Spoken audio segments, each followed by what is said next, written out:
నమస్తే అండి. నేను వాణి. ఈరోజు మనం కామేశ్వరి గారు రచించిన 'అభిమాన భంగం' అనే ఒక మంచి కథను విందాం. తలుపు తీయగానే తానెప్పుడో స్మృతి పథం నుంచి చెరిపేసుకున్న శేఖర్‌ను ఇలా 12 ఏళ్ల తర్వాత చూస్తానని, అది భర్త స్నేహితుడిగా, ఇంటికి భోజనానికి వచ్చిన అతిథిగా చూడాల్సి వస్తుందని ఎదురు చూడని జయంతికి ఒక్కసారిగా షాక్ తగిలినట్లు అనిపించింది. కానీ అది ఒక అరక్షణం మాత్రమే. అతని ముఖంలో కనిపించిన బెదురు, భయం, తత్తరపాటు అతనూ షాక్ అయ్యాడని చెప్పాయి.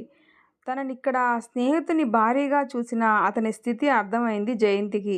అతని ముఖం మాడిపోయింది. గాబరా పడిపోయాడు. ఇద్దరినీ ఒకరినొకరికి పరిచయం చేయాలి అనుకున్న జయంతి పతిదేవుడు కృష్ణమూర్తి ఇద్దరినీ వింతగా చూశాడు. మరుక్షణం అతని ముఖం మాడింది. తామిద్దరి ముఖాలు మాడాయంటే అర్థం ఉంది. ఈయనగారి ముఖం ఎందుకు మాడింది చెప్పమా? ఆప్తమిత్రుడు తాను చేసిన ఘనకార్యం మిత్రునికి చెప్పుకున్నాడేమో. తాను అతని భార్యనని తెలియక ఆఫీసు నుంచి ఇంటికి కారులో వస్తూ స్నేహితునికి చాలా గొప్పగా చేసిన వెధవ పని చెప్పాడేమో. చెప్పుకొని ఇద్దరూ ఓ ఆడకూతుర్ని ఏడిపించి శాస్తి చేశామని గర్వంగా నవ్వుకొని ఉంటారు. తీరా ఇంటికి వచ్చాక ఆ ఆడకూతురు ఎవరో కాదు అన్నది ఇద్దరికీ అర్థమై షాక్ అయినట్లున్నారు. మధ్యాహ్నం 11 గంటల వేళ ప్రాణ స్నేహితుడు చంద్రం ఊరికి వచ్చి కలిశాడు. లంచ్కి తీసుకొస్తున్నాను, వంట బాగా చెయ్యి, వాడు భోజన ప్రియుడు అంటూ మిత్రుని ఇష్టాయిష్టాలు ఏకరువు పెడితే జయంతికి చిర్రెత్తింది. వంట పూర్తి చేశాక మళ్ళీ వండడం, ఆఫీస్లో ఎవరో కొలీగ్ యాక్సిడెంట్లో పోతే ఇచ్చిన సెలవు ఇలా వండి పెట్టడానికా అన్నట్లు చిరాకొచ్చింది. కానీ భర్తగారి స్నేహితుడాయే, కాదనడం ఎలా? ఆ చంద్రంగాడే ఈ చంద్రశేఖరుడని ఊహించలేకపోవడం తన తప్ప?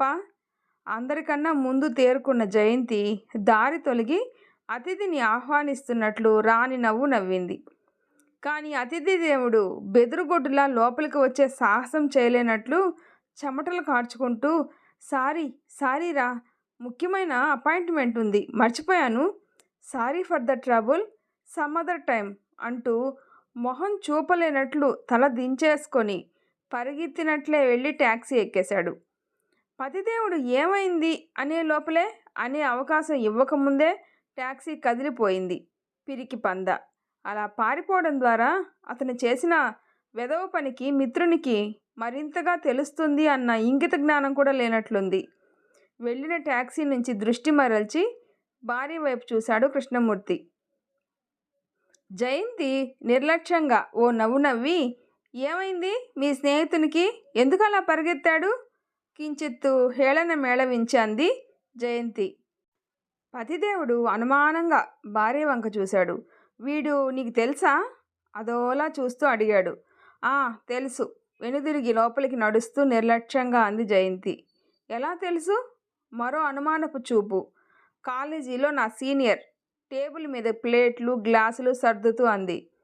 చంద్రం నీకు బాగా తెలుసా? బాగా అంటే అర్థం?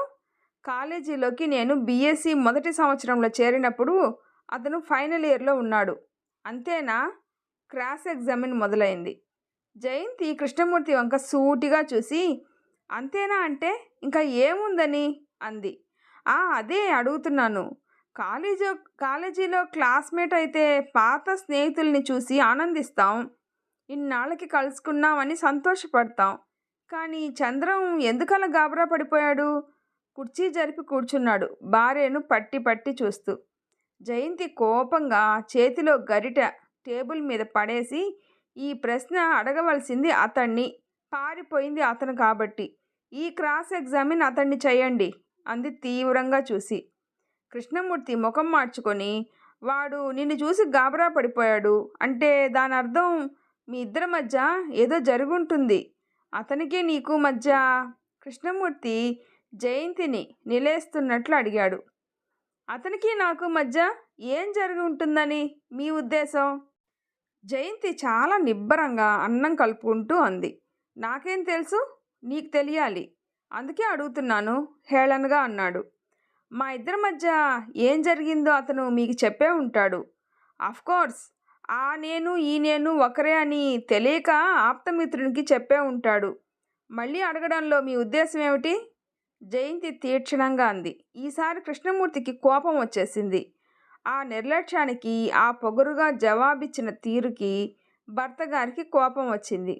భార్య గాబరా పడలేదు, భయపడలేదు, తప్పు చేసిన దానిలా తలదించుకోలేదు, జరిగింది దాచాలని కూడా ప్రయత్నించలేదు. మొగుడేమంటాడో అనుకుంటాడో అన్న బిడియం లేదు. తన కాపురం ఎలా తగలబడుతుందన్న భయం అసలే లేకుండా అలా నిర్లక్ష్యంగా దులిపేసుకొని ఒంటి మీద ఈగవాలితే దులుపుకున్నంత తేలిగ్గా అనేయడం భరించలేకపోయాడు. మొగుడిని కొట్టి మొగసాల ఎక్కి ఏడ్చినట్టుంది నీ వరస. జరిగిన దానికి సిగ్గుపట్టం పోయి నా మీద ఎగురుతున్నావు. ముఖం ఎర్రబరుచుకొని అరిచాడు. జరిగిన దానిలో నా బాధ్యత లేదు, నా తప్పు అసలే లేదు. నేనెందుకు సిగ్గుపడాలి? సిగ్గుపడాల్సింది మీ మిత్రుడు. నేను మొగుడిని కొట్టలేదు, మొగసాల ఎక్కి నలుగురిని పిలిచి చెప్పనూ లేదు. అవును, చెప్పకుండా ఎవ్వరికీ తెలియకుండా గుట్టు చప్పుడు కాకుండా దాచేసి తగుదనమ్మా అని నన్ను పెళ్లాడేశావు. ఇప్పుడు వీడు గనక రాకపోయి ఉంటే, వాడు నా స్నేహితుడు కాకపోయి ఉంటే, వాడు నిన్ను చూడకపోయి ఉంటే మహా చక్కగా పతివ్రతలా నటించేసేదానివి లైఫ్ అంతా. నేను పతివ్రతని. నేను మిమ్మల్ని పెళ్లి చేసుకున్నాక పరాయి పురుషుణ్ణి చూడలేదు, ప్రేమించలేదు, తాకలేదు. జయంతి వ్యంగ్యంగా అంది. అంటే పెళ్ళికి ముందు ఏం జరిగినా పర్వాలేదనేనా నీ ఉద్దేశం? అవేమీ పెళ్ళాడేవాడికి చెప్పనక్కర్లేదనా నీ ఉద్దేశం? నా పెళ్ళికి ముందు ఎన్నో సంఘటనలు జరిగాయి. 23 ఏళ్లలో అవన్నీ వరుసగా టైం రాసుకొని చూపించాలని నాకు తెలియదు. 23 ఏళ్లలో ఎన్నో దెబ్బలు తగిలాయి, ఎన్నోసార్లు పడ్డాను.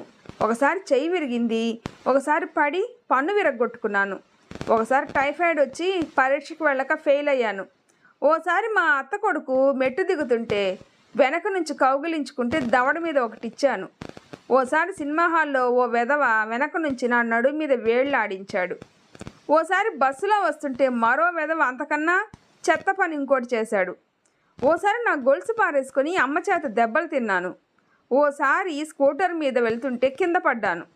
ఆపు, తెలివిగా మాట్లాడుతున్నానని అనుకోకు.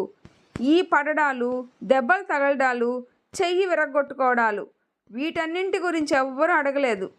ఇవన్నీ ముఖ్యమైన విషయాలు కావు, కోపంగా అన్నాడు. నా దృష్టిలో అదో ముఖ్యమైన విషయం కాదు, అందుకే చెప్పలేదు. అది 4 రోజుల్లో దెబ్బ నయం అయిపోయినట్లే మర్చిపోయే యాక్సిడెంటే అనుకున్నాను. జయంతి మాటలకు విస్తుపోయి చూశాడు కృష్ణమూర్తి. అతనికి కోపంతో మాటలు తడబడిపోయాయి. ఒక భార్య భర్తతో ఇంత నిబ్బరంగా నిర్లక్ష్యంగా మాట్లాడటం సహించలేకపోతున్నాడు. సిగ్గుపడి బెదిరిపోయి తప్పైంది అని ప్రాధేయపడకుండా, జరిగింది అవమానం అనుకోకుండా, చెయ్యి విరిగింది అన్న విషయం అంత మామూలుగా ఆ విషయం తీసుకొని మాట్లాడటం అతను ఎదురు చూడని ఒక విషయం. ఓ ఆడదాన్ని ఓ మగాడు బలాత్కారం చేశాడంటే శీలం పోవడం. ఇంత తేలిగ్గా విషయంగా మాట్లాడుతున్న జయంతిని, ఆమె నిబ్బరాన్ని చూసి నోట మాట రానట్లుండిపోవడం అతని వంతైంది. నిన్ను ఓ మగాడు మానభంగం చేస్తే? అతని మాట పూర్తి కానేలేదు. జయంతి భద్రకాళిలా అరిచింది. Stop it, don't use that word. తర్జన చూపించి బెదిరిస్తూ కళ్ళెర్ర చేసింది. ఆ మానభంగం అన్న మాట వాడొద్దు. మానం, దానికి భంగం, అంత ట్రాష్.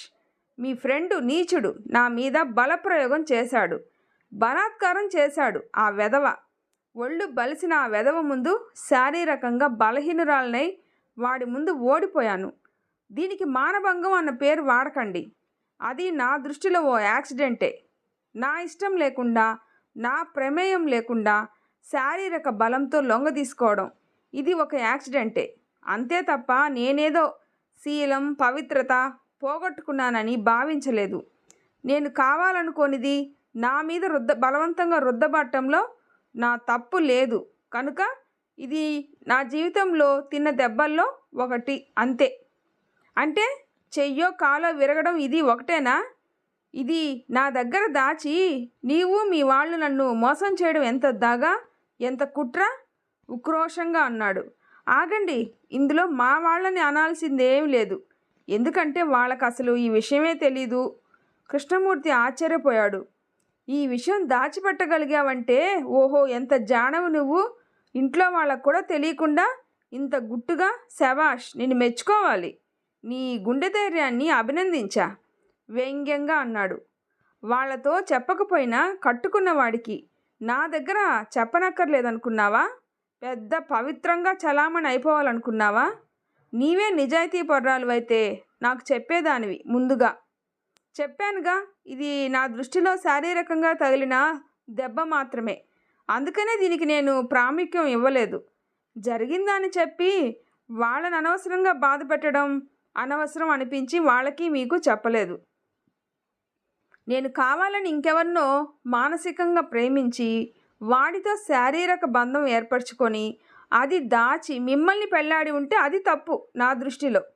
అసలు పెళ్ళి కాకముందు అనేకం జరుగుతుంటాయి. మీరు ఎందరో అమ్మాయిల వెంట పడుండొచ్చు, ఉత్తరాలు రాసుండొచ్చు, లంచ్కి డిన్నర్లకి వాళ్ళని తీసుకెళ్ళి ఉండవచ్చు. కానీ అనేక కారణాల వల్ల పెళ్లి చేసుకోలేకపోయి ఉండొచ్చు. అవన్నీ మీరు పెళ్ళాడే ముందు అమ్మాయిలతో నిజాయితీతో చెప్తున్నారా? చాలా బుద్ధిమంతుల్లా పెళ్లిపీటలు ఎక్కుతారు. పెళ్ళికి ముందు మేము ఏ కాలేజీ అబ్బాయి ప్రేమలేఖలో అందుకుని ఉండొచ్చు. మేము బాయ్ ఫ్రెండ్స్తో హోటల్కి వెళ్ళి కాఫీ తాగి ఉండొచ్చు. అబ్బాయిలు అమ్మాయిలు కలిసి మాట్లాడుకోవడం, తిరగడం, ఇంకా కొందరు కాస్త ముందుకెళ్ళి అబ్బాయిల లేకి మాటలకు లోబడి ప్రేమిస్తున్నాం అనుకొని విరహగీతాలు పాడుకొని ఉండవచ్చు. ఇదంతా ప్రతి వాళ్ళ లైఫ్లో సర్వసామాన్యం. యవ్వనంలో ఇదంతా తప్పు, పరమ అపరాధం అని ఎవ్వరూ అనుకొని పెళ్ళికి ముందు కన్ఫెస్ చేయరు. ప్రేమించామని కడుపులు చేసిన వారు పెళ్లి వేళకు వచ్చేసరికి ముఖం చాటేయడాలు, దొంగచాటుగా కడుపులు దించుకున్న అమ్మాయిలు, రకరకాల కథలుంటాయి. ఆ యవ్వనంలో జరిగినవన్నీ అందరూ రబ్బర్తో చెరిపేసుకున్నంత తేలిగ్గా చెరిపేసుకొని కొత్త జీవితాలు ఆరంభించుకుంటారు. నేను అలాంటివేం చేయలేదు. ఓ పొగరెక్కిన వెధవ తన డబ్బు హోదా ఎరచూపి ప్రేమ పేరుతో వెంట తిప్పుకోవాలనుకుంటూ వెర్రి వేషాలు వేస్తే లొంగకపోయేసరికి పౌరుషం అవమానం వచ్చి నాకు బుద్ధి చెప్పడానికి తన బలం చూపి లొంగ తీసుకున్నాడు. అది నాకు అవమానం అనుకున్నాను తప్ప తప్పు అని, పవిత్రత శీలం లాంటివి పోయాయి అని నేనెప్పుడూ బాధపడలేదు. అందుకే చెప్పనవసరం లేదు అనుకున్నాను. దెబ్బ తగిలినంత తేలిగ్గా దులిపేసుకొని ఊరుకున్నావన్నమాట వ్యంగ్యంగా ఎత్తి పొడిచాడు. లేకపోతే ఏం చెయ్యాలిట? ఊరు వాడ అరచి చెప్పి పోలీస్ రిపోర్ట్ ఇచ్చి కోర్టుకెక్కి రొస్టు పడాలా? కోర్టులకి చూపాల్సిన సాక్ష్యాలు నా దగ్గర లేవు. కోర్టులు ఏమాత్రం న్యాయం చేస్తున్నాయో చూస్తున్నాంగా. కోర్టుకెక్కే ధైర్యం నాకున్నా న్యాయం జరుగుతుందన్న నమ్మకం లేక కోర్టుకి ఎక్కనవసరం లేదు. కానీ అంత తేలిగ్గా ఏ ఫీలింగ్సు లేకుండా దులిపేసుకున్నావంటే నీ గుండె ధైర్యాన్ని మెచ్చుకోవాల్సిందే. ఏ ఫీలింగ్సు కలగలేదని నేను చెప్పానా? నాకు ఇష్టం లేకుండా శారీరక బలంతో నా శరీరాన్ని బలవంతంగా లొంగదీసుకున్నాడన్న కసి, ద్వేషం, అవమానం, సిగ్గుతో నా మనసు శరీరం దహించుకుపోయాయి. ఏ చెత్త వెదవో వాడి అశుద్ధం నా ఒంటి నిండా పామినంత అసహ్యం, జుగుప్స, చీదరింపు కలిగింది. ఆ వెదవ వాడిన ఈ శరీరాన్ని ఎలా శుభ్రపరచుకున్నానో తెలుసా? ఒక బాల్చెడు వేడి నీళ్ళల్లో అరసీసాడు డెటాల్ వంపాను. పెరట్లో నుంచి దోసెడు వేపాకులు తీసుకొచ్చి నీళ్ళల్లో వేశాను. అది చాలనట్లు గుప్పెడు పసుపు నీళ్ళల్లో వేసి తలారా స్నానం చేశాను. కొబ్బరి పీచుతో ఒళ్ళు మంటలెక్కే వరకు తోమాను. తర్వాత మరో బాల్చెడు నీళ్ళల్లో గుప్పెడు తులసాకులు దేవుడి దగ్గర గంగ చెంబులో సగం గంగ వంపుకొని దేహాన్ని డిసన్ఫెక్ట్ చేసుకొని తర్వాత రెండో బాల్చి నీళ్లు తల నిండా వంపుకున్నాను. అప్పటికి శరీరాన్ని అంటిన మైల తొలగింది అనిపించింది. మానసికంగా ప్రక్షాళన జరిగినట్టు తృప్తి పడ్డాను. స్థిరంగా అంది. కృష్ణమూర్తి భార్య వంక వింతగా చూశాడు. ఆశ్చర్యంగా విన్నాడు. ఏమనాలో తెలియక మాటలకు తడుముకున్నాడు. జరిగిన దానికి కోపగించుకోవాలో భార్యకి సానుభూతి చూపాలో అన్నది కూడా అతనికి అర్థం కాలేదు. ఇలా ఎందుకు చేశాడు చంద్రం? గొణిగాడు. చివ్వున తలెత్తి రోషంగా చూసింది జయంతి. ఎందుకంటే మీ మగాళ్ళకి ఓ ఆడది తనని లెక్క చేయకపోతే పౌరుషం వచ్చేస్తుంది, అవమానం అనిపిస్తుంది. తన డబ్బు, అందం, హోదాని నేను కేర్ చేయలేదన్న ఉక్రోషం. అసలు ఇదంతా ఎందుకు, ఎలా జరిగింది? మీ ఫ్రెండ్ చెప్పాడేమో, మళ్ళీ ఎందుకు అడుగుతారు? తీవ్రంగా అంది. నీ వర్షన్ విందామని మా కామన్ ఫ్రెండ్ ఒకడు వీడి కాలేజీలో చేసింది చెప్పాడు. వీడు సరిగా చెప్పలేదు, కుతూహలంగా చూశాడు. ఏం జరిగింది? 14 ఏళ్ల క్రితం కాలేజీలో చదువుకునే టీనేజ్ వయసు, తళుకు బెళుకు వగరు పొగరు ఉండే వయసులో ఓ ఆడపిల్ల, అందులో అందంగా ఉండే ఓ అమ్మాయి, ఎంతో హాయిగా ఆనందంగా తుళ్ళుతూ ఆడే పాడే వయసు అమ్మాయి, కలలు కనే వయసు. కలల్లో రాజకుమారుడు, ఆజానుబాహుడు, ఉన్నతుడు, సంస్కారుడు, ప్రేమించేవాడు, అలరించేవాడు, మైమరిపించేవాడు, తానే లోకంగా భావించేవాడు వస్తాడు అని, వరమాల వేస్తాడని, మురిపాల సంసారం గురించి ప్రతి అమ్మాయి ఊహించి కలలు కనే వయసు అది. మగవాడంటే హుందాగా ఉండాలి, హుందాతనంలో సెన్స్ ఆఫ్ హ్యూమర్ ఉండాలి, తెలివిగా చదవాలి, ఆడపిల్లలంటే గౌరవించాలి, లేకిగా ఉండకూడదు, చీప్గా ప్రవర్తించకూడదు. అలాంటి అబ్బాయిల్ని అమ్మాయిలు లైక్ చేస్తారు, ప్రేమిస్తారు, గౌరవిస్తారు అని కొన్ని స్థిరాభిప్రాయాలు ఏర్పరచుకునే వయసు అది. తమ ఊహలకి భిన్నంగా ఎవడైనా ప్రవర్తిస్తే తిరస్కారం కలుగుతుంది. అదే జరిగింది చంద్రశేఖర్ని చూసిన క్షణంలో జయంతికి. జయంతి కాలేజీలో చేరిన మొదటి రోజే శేఖర్ కళ్ళు ఆమె మీద పడ్డాయి. తండ్రి గవర్నమెంట్ ఉద్యోగి, ట్రాన్స్ఫర్ అయి వచ్చి కాలేజీలో కొత్తగా బీఎస్సీలో చేరింది. మొదటి రోజే ఆమె అందం అతన్ని ఆకర్షించింది. రోజుకో డ్రెస్తో, మోటార్ సైకిల్ మీద, అంతెత్త బూట్లతో ఫ్రెండ్స్ని వెంటేసుకు తిరిగే శేఖర్ చదువులో మాత్రం వెనకే. ఏదో డిగ్రీ కావాలని చదవడం తప్ప తండ్రి బిజినెస్లు చూసుకుంటే చాలు, కష్టపడి డిగ్రీల మీద డిగ్రీలు సంపాదించే పెద్ద చదువులు అక్కర్లేదు అన్న ధీమా. దాంతో అటెండెన్స్కి మాత్రమే కాలేజీ, చదువుకి కాదు అన్న గ్రూప్ అంతా కలిసి ఆడపిల్లల్ని ఆకర్షించడానికి పాట్లు పడ్డం, ఆకర్షణకి లొంగిన వాళ్లతో షికార్లు, సినిమాలు, హోటళ్ళు తిరిగే గ్యాంగ్ అది. వీళ్ళ గురించి నెల రోజులకే జయంతికి అర్థమైంది. అర్థం కానిది ఉంటే సీనియర్లు చెప్పారు. అలా శేఖర్ అంటే మొదట్లోనే తేలిక భావం ఏర్పడిపోయింది. అతను రోజురోజుకి ఆమె పట్ల ఆకర్షితుడైన కొద్దీ ఆమెకి అతని పట్ల ఏహ్యత రోజురోజుకి పెరిగింది.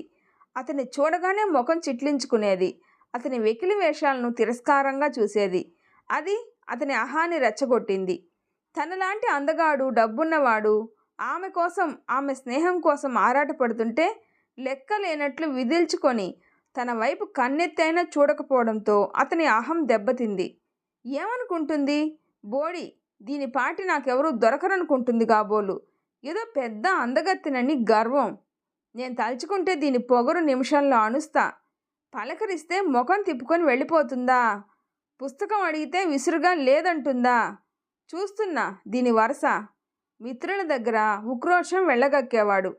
మిత్ర బృందం 4 సమిధులు వేసి మంట ఎగదోసేవారు. స్నేహితుల చెల్లెళ్ళ ద్వారా రాయబారాలు నడిచాయి. పాపం ఆ శేఖర్ నీవంటే పడి చస్తున్నాడే పాపం. అంతలా వెనకబడుతుంటే మాట్లాడితే నీ సొమ్మేం పోతుంది? స్నేహితురాళ్ల వకాల్తా పుచ్చుకున్నట్లు మాటలు. ఛా, వాడిని చూస్తేనే నాకు తిక్క రేగుతుంది. చదువు సంజా లేకుండా రోజుకో డ్రెస్ వేసుకొని మోటార్ సైకిల్ మీద తిరగడం గొప్ప అనుకుంటాడు కాబోలు. అది చూసి ఆడపిల్లలు వలలో పడిపోతారనుకుంటున్నాడేమో. వాడి సంగతి నా దగ్గర చెప్పొద్దు. అసహ్యం అంతా మాటల్లో, ముఖంలో చూపించింది. ఆ కబురు శేఖర్ దగ్గరికి చేరింది. అవమానం జరిగిపోయినట్లు ఉడికిపోయాడు. మిత్రులు మరింత ఎగదోశారు. వాడి బాబుకి 2 ఫ్యాక్టరీలుంటే నాకే, 3 కార్లుంటే నాకే. అవన్నీ వాడి బాబుకున్నాయి, వీడికేముందంట? చదివి అవన్నీ వాడు సంపాదిస్తే అప్పుడొస్తుంది గౌరవం. తండ్రి డబ్బుతో షోకులు చేసుకొని తిరగడం కాదు అందిరా. చూస్తున్నా వాడి వ్యవహారం. సిగ్గు లేకుండా ఆడపిల్లల్ని ఏడిపించడం, కామెంట్స్ పాస్ చేయడం గొప్ప అనుకుంటున్నాడేమో. అది వాడి సంస్కారాన్నే తెలుపుతుంది. అలాంటి కబుర్లన్నీ విన్న శేఖర్ మొహం అవమానంతో మాడిపోయేది. జయంతి తిరస్కారం అతనిలో కచ్చరేపింది. తనని ఒక గడ్డి పోచలా తీసిపారేయడం సహించలేకపోయాడు. తాను గడ్డి పోచ కాదు అన్నది ఆమెకు అర్థం అవ్వాలన్న పంతం పెరిగింది. ఆమె అహం అణచాలన్న ప్రతీకార వాంఛ రోజురోజుకి పెరిగింది. అదను కోసం వేచాడు. ఆమె ఇంటిల్లపాది మిత్రులతో యాదగిరిగుట్ట వెళ్లారు. జయంతి పరీక్షలని ఒంటరిగా ఉండిపోయింది చదువుకుంటూ. మిత్రులు కబురు అందించారు. 4 గంటల వేళ ఎవరూ చూడకుండా తలుపు తట్టాడు. ఎవరో అని తలుపు తీసిన జయంతికి మాట్లాడే అవకాశం కానీ, అరిచే అవకాశం కానీ, ప్రతిఘటించే అవకాశం కానీ ఇవ్వకుండా వెంట తెచ్చుకున్న రుమాలు నోట్లో కుక్కి తెచ్చిన తాడుతో చేతులు కట్టి ఆమె మీద కక్ష తీర్చుకున్నాడు. ఆమె కళ్ళల్లో నిస్సహాయత్వం అతని అహాన్ని అణిచింది. ఆమె కంట తిరిగిన నీరు ప్రతీకార జ్వాలని చల్లార్చింది. మగాడి అహంతో ఎప్పుడు ఆడుకోకు, వెళ్లే ముందు వార్నింగ్ ఇచ్చాడు. నా మీద కంప్లైంట్ ఇస్తే పోయేది నీ పరువే. నేను చేశాననడానికి నీకే సాక్ష్యం లేదు. కోర్టుకి సాక్ష్యం కావాలి. పోలీసుల్ని కొనగలిగే డబ్బు మాకుంది కనుక కంప్లైంట్ చేసి ఫూలివవకు లాంటి ఉచిత సలహాలు పారేసి రుమాలు తాడు తీసుకొని బయటికి వెళ్ళిపోయాడు. అప్పటి జయంతి స్థితి వర్ణించడానికి మాటలు లేవు. 1 గంట దిమ్మెరపోయి ఆలోచనారహితంగా కూర్చుండిపోయింది. మరో గంట ఆవేశంలో రకరకాలుగా ఏం చేయాలి అన్నది ఆలోచించింది. అన్ని కోణాల నుంచి. కోర్టుకి కళ్ళు లేవు, చెవులు తప్ప. పోలీసులకి చెప్పడం అంటే తన వారి పరువు పేపర్లో వేయించుకున్నట్లే. వాడు పొగరుగా చెప్పినా నిజమే చెప్పాడు. తనేం చెయ్యలేదని వాడికి తెలుసు. నిజం చెప్పి తల్లిదండ్రులని బాధపెట్టి నలుగురిలో నవ్వులు పాల్చవడం తప్ప ఒరిగేది ఏం లేదు. ఇదే ఏ బయటెక్కడో అయితే అందరికీ తెలిసేది. కొందరైనా తన మాట నమ్మేవారు. కొన్నైనా సాక్ష్యాలు చూపగలిగేది. కానీ తన ఇంట్లో ఎంత తెలివిగా ప్లాన్ అమలు చేశాడు. తనే పిలిచింది అని చెప్పినా చెప్పగలడు.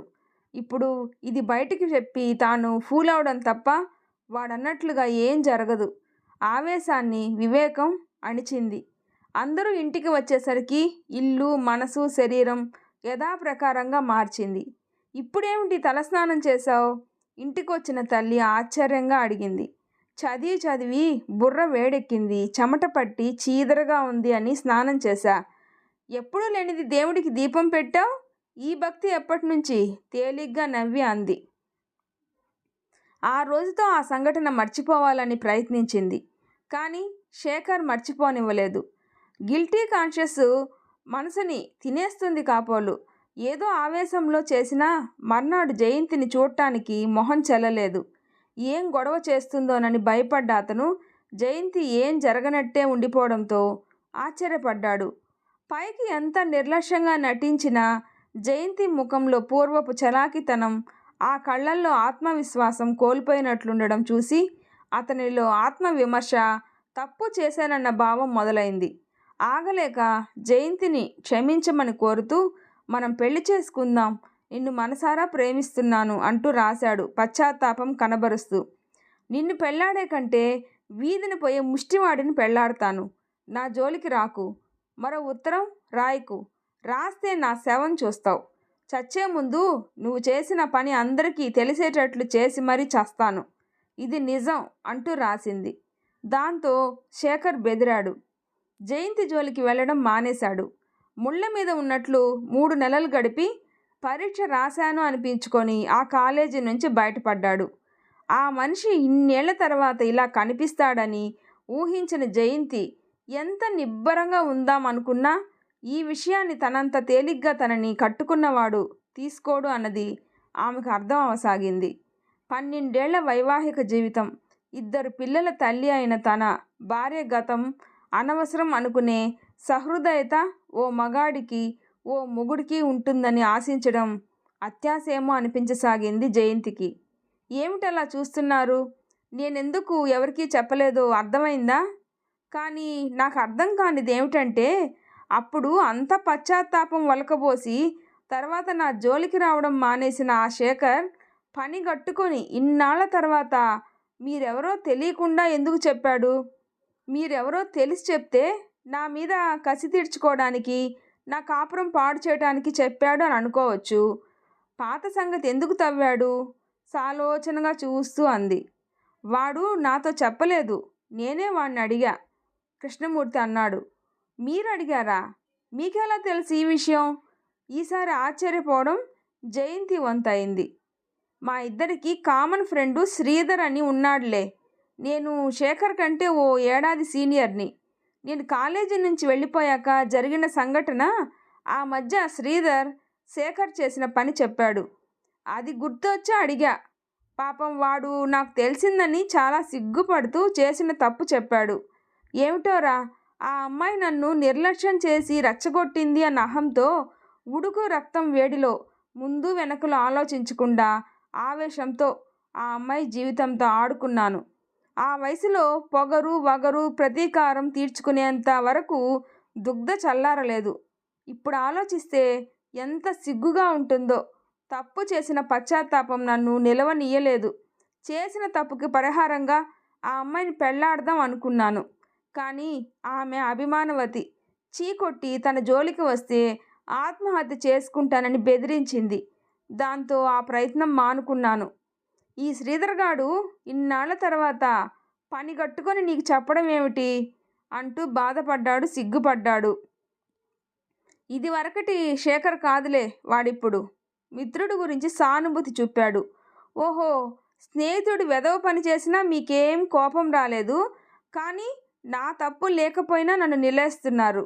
అంతేలేండి, పరాయి మగాడింట ఉన్నందుకే అగ్ని పరీక్ష పెట్టిన శ్రీరామచంద్రుడి వారసులుగా మీరు.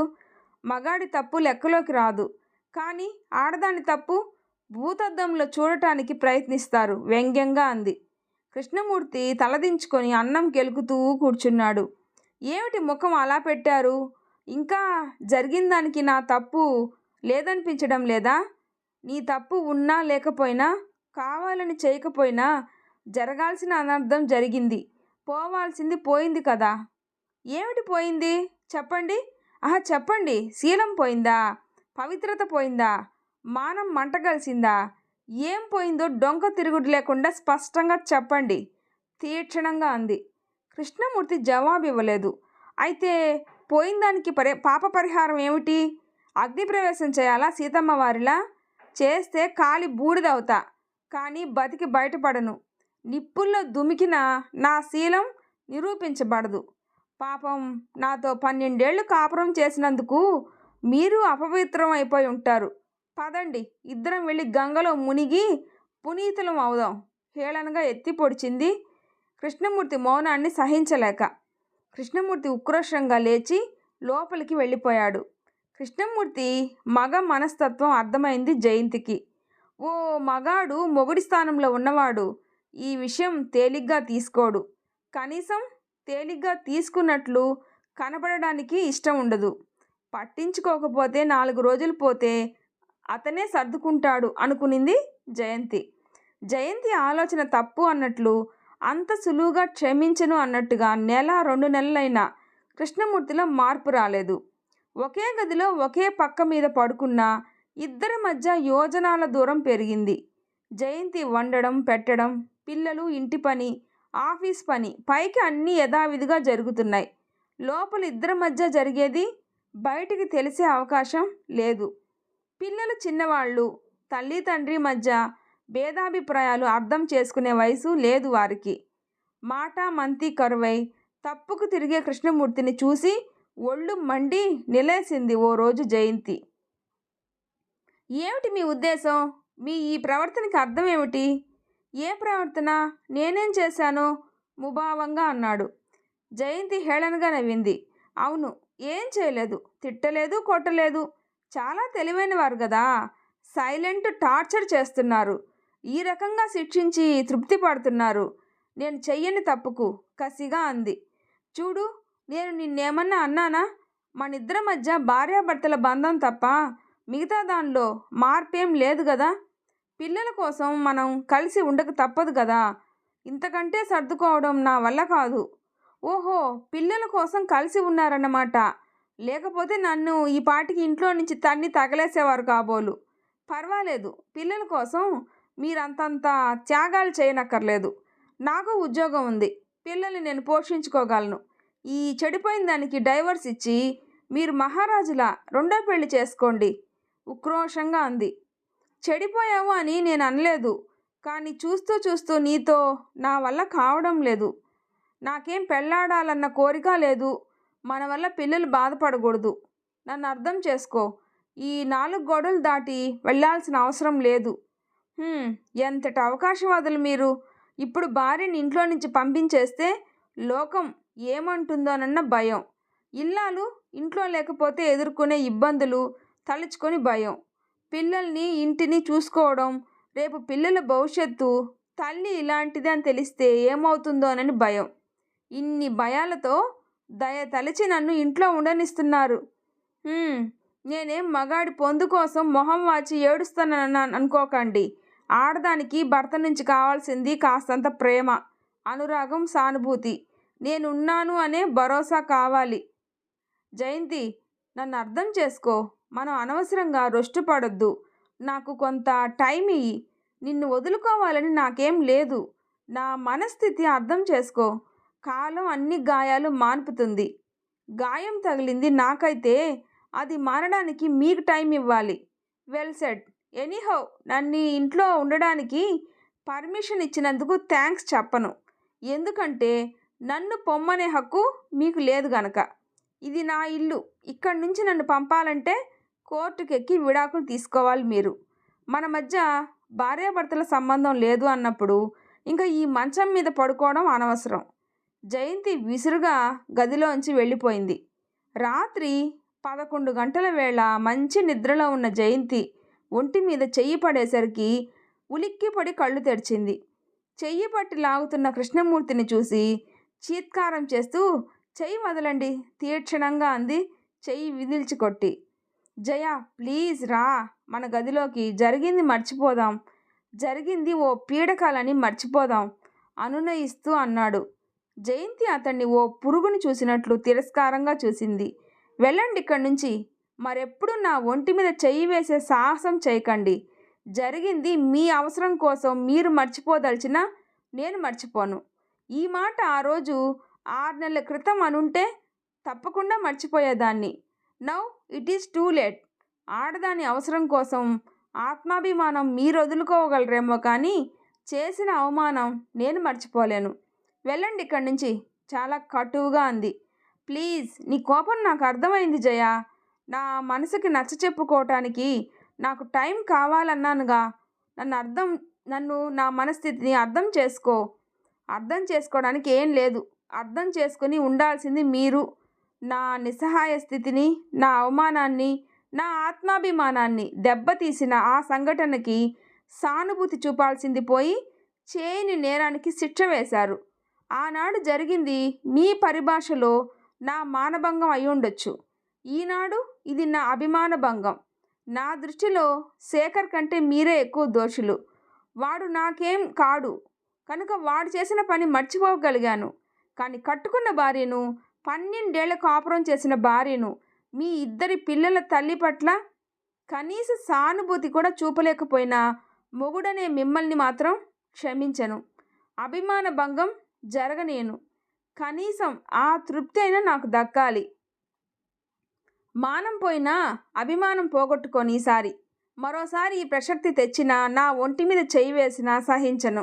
వెళ్ళండి ఇక్కడి నుంచి, చాలా స్థిరంగా తర్జన చూపిస్తూ అని అటు తిరిగి పడుకుంది జయంతి. ఈ వీడియో నచ్చితే ప్లీజ్ లైక్ చేసి షేర్ చేయండి, సబ్స్క్రైబ్ చేసుకోండి. స్టోరీ ఎలా ఉందో తప్పకుండా కామెంట్ చేయండి. Thanks for listening.